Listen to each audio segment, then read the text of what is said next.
שלום משמעות משאל. היי, מה העניינים? שלום. בסדר גמור. פעם טוב אחרונה להיות פה. שנפגשנו כאן, זה היה אחרי שרצת 3,000 קילומטר, נכון? זה היה ממש ערב לפני המרוץ של ה-200 קילומטר. ככה נורא התרגשתי, אני לא יודעת ממה התרגשתי יותר להיות פה איתכם או מהתחרות הארוכה הזאת, שלקחה כמעט 39 שעות וואו. בשטח. 200 כן. קילומטר זה היה, נכון? כן, 200. בסובב עמק, נכון? כן, בדיוק, בערים שם. איך היה? איך זה עבר?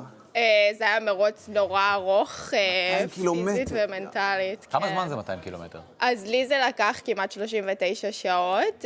תמיד הייתי כמובן. בתנועה, כן, אין שינה בדרך, כאילו עוצרים קצת אחרי קילומטרים ארוכים קצת. זה היה סרט של המרוץ באמת, שככה אחותי מיקה אורט ידעה אותו. זה 4 דקות מתוך ה-39. זו הייתה חוויה מאוד מאוד מעצימה. אני בהרבה רגעים פשוט לא האמנתי כאילו איך אני הולכת לסיים את זה. הייתי סקפטית.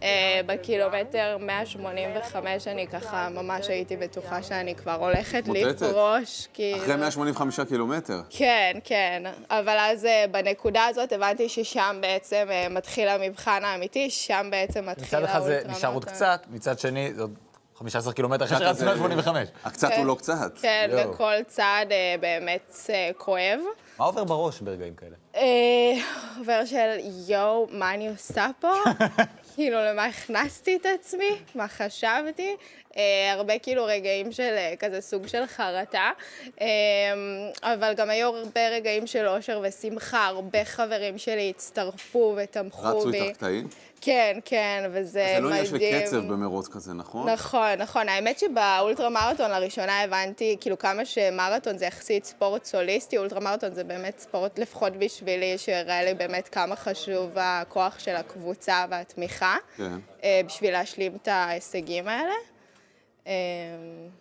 זה היה מדהים, חוויה באמת אני לא יכול לחשוב משנה על... חיים. שומעת מוזיקה תוך כדי, או... לא, לא. למרות שעכשיו אני דווקא כן, אני רצה מרחקים קצת יותר קצרים, ואז... 150 כזה בקטנה. לא, לא, ממש לא. כאילו, חודש הבא יש לי מרוץ בלדוויל, קולורדו, בשטח שם זה 10,000 feet elevation, שאני הולכת לעשות שם 50 מייל, שזה 80 קילומטר. 80 קילומטר עם טיפוס של 3 קילומטר, נכון? זה פחות או יותר טיפוס, הסדר גודל. כן, זה מאוד מאוד...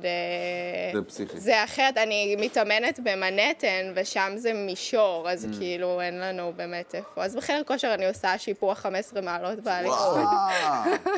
כהכנה. מטורפים. ספרי לנו על התוכנית שפיתחת. כן, אז באמת מה שאני הבנתי זה שהרבה שאלו אותי איך עשית את זה, איך עשית את זה, והבנתי שככה גם שוחחתי הרבה עם חברים שלי שהם מרתוניסטים בעצמם, והם בדרך כלל גם מאוד מאוד מצליחים בחיים האישיים והמקצועיים שלהם, ואני הבנתי שיש איזושהי נוסחה להצלחה, שבעצם חיברתי תוכנית שנקראת Ultra Leadership Method, בישראל זה היה רקיע, והשיטה המרכזית שאני מובילה זה נקרא 12 צעדים להצלחה, או 12 steps to power performance, וכל הרעיון של זה בעצם להסביר לך איך להגיע מנקודה A לנקודה B. עם כל מטרה מספרית ו-measurable שאתה יכול להציב לעצמך, אז במקור כיוונתי את זה ליעדים בספורט ובריצה, אבל מאחר ופתחתי עסק לפני כשנתיים, אני הבנתי שבעצם יש קורלציה. וזה בעצם אותו מסלול. בין הספורט והחיים האמיתיים. כן, ממש. אתה רוצה להגיע לאיזשהו יעד, מה עם 12 הנקודות ככה בקצרה, אם את יכולה... אז כן, אז באמת... כמו מה? תני דוגמאות. אז קודם כל כתבתי על זה בספר שלי, כי באמת רציתי להראות שהכל מאורגן בספרות ובמחקר, כן.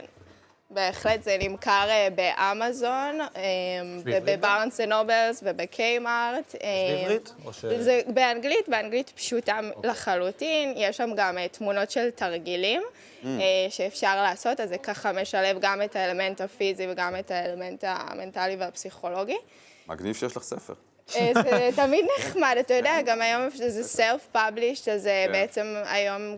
אני ממליצה, אם יש לכם רעיונות טובים, אז ככה לכתוב את זה הרעיון הוא בעצם להעצים אנשים אחרים, אבל לא רק להשאיר את זה בגדר העצמה ומוטיבציה, אלא באמת לתת להם כלים פרקטיים, שאותי באופן אישי לא לימדו, לא בבית ספר ולא באוניברסיטה, אני למדתי תן דוגמה אחת מהחיים שאפשר לקחת. כן, אז בגדול, אם ככה, על השאלה שלך, על מה הם הצעדים, אז הסטפ 1 זה בעצם להציב מטרה, אז אני מסבירה איך בעצם להציב מטרה שהיא אפקטיבית ופרקטית, ואני מסבירה שאתה צריך איזשהו מטרת אולטרה, מטרת על שהיא סוג של הוויז'ן שלך, של החלום, כי ברגעים האלה שאתה רוצה לפרוש ואתה שואל מה אני עושה פה, אתה צריך שיהיה לך ברור מה מניע אותי, מה כל כך בוער לי להשיג את זה. זה מה שאני עושה, שאגב אני עובדת גם עם חברות סטארט-אפ על יעדים עסקיים שלהם. המטרה השנייה זה בעצם להבין עכשיו, אוקיי, מאיפה אני מתחיל, מה נקודת המוצא שלי. אז אנחנו עושים הערכת מצב. אחר כך אנחנו בודקים האם היעד שבחרנו ריאלי, אידיאלי או סטרץ', האם הוא ממש ממש כאילו נמתח. אחר כך אנחנו בונים תוכנית פעולה, שבעצם כמו במרתון, זה תוכנית אימונים למרתון, בעסקים זה תוכנית עסקית. התוכנית פעולה הזאת זה בעצם הדברים המרכזיים שאתה צריך לעשות כדי להשיג את המטרה, וצעד מספר 5 זה לקחת את כל המטרה הנורא נורא גדולה הזאת ולפרק אותה ליעדים קרובים, manageable pieces, שגם ברמה הפסיכולוגית זה בעצם להגיד, וואו, איך אני לוקח את הדבר הנורא נורא גדול הזה והאבסטרקט, ואיך אני הופך אותו עכשיו למשהו שאני במיילסטונס אני יכול להשיג. צעד שישי זה... לא נקלקל, בואו לא נגלה את הכל, כל שאר הפרטים בספר. בדיוק. שיש גם אפליקציה לרצים, אז בעצם אם אתם רצים, אתם יכולים לתרגל את ה-12 צעדים אז גם יש לך אפליקציה? לאייפון, שזה... של הספר? אז יש תוכנית, יש ספר, יש אפליקציה. וסרט. את ממש אני אתמול חתכתי סופרמרקט. סלק לבד, אז גם יש לי הישגים. כן, זה נקרא Ultra Training במילה אחת. אשמורת משאל, תודה רבה. תודה ובהצלחה. לכם, תודה רבה.